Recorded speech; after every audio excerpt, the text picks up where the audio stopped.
কানপুরে বৃষ্টির চোখ রাঙানি। সিরিজের দ্বিতীয় ও শেষ টেস্টে বাংলাদেশ ভারত মুখোমুখি। টস জিতে ভারত ফিল্ডিংয়ে। কঠিন চ্যালেঞ্জ বাংলাদেশের ব্যাটারদের সামনে।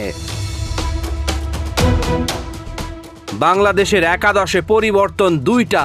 নাহিদ রানা ও তাসকিন আহমেদের জায়গায় তাইজুল ইসলাম ও খালেদ আহমেদের ফেরা। টেস্টে বাংলাদেশের হয়ে চতুর্থ সর্বোচ্চ বল খেলে 0 রানে আউট হন জাকির হাসান।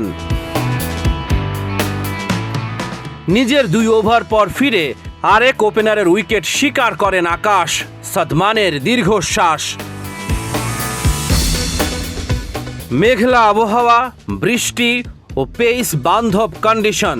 তবে সকালের সেশনে বাংলাদেশ আর কোনো উইকেট হারায়নি।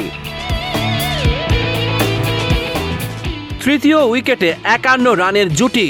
আশ্বিনের বলে কাপ্তান নাজমুল শান্তর ইনিংসের ইতি। দ্বিতীয় সেশনে বৃষ্টির হানা।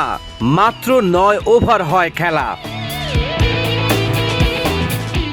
বল আর মাঠেই গড়ালো না। প্রথম দিনের খেলা বন্ধ ঘোষণা।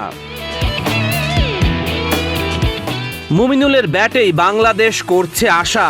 দারুণ গুরুত্বপূর্ণ হবে মুশফিকুর রহিমের সাথে তার জুটিটা। রহমান পেয়ার 71।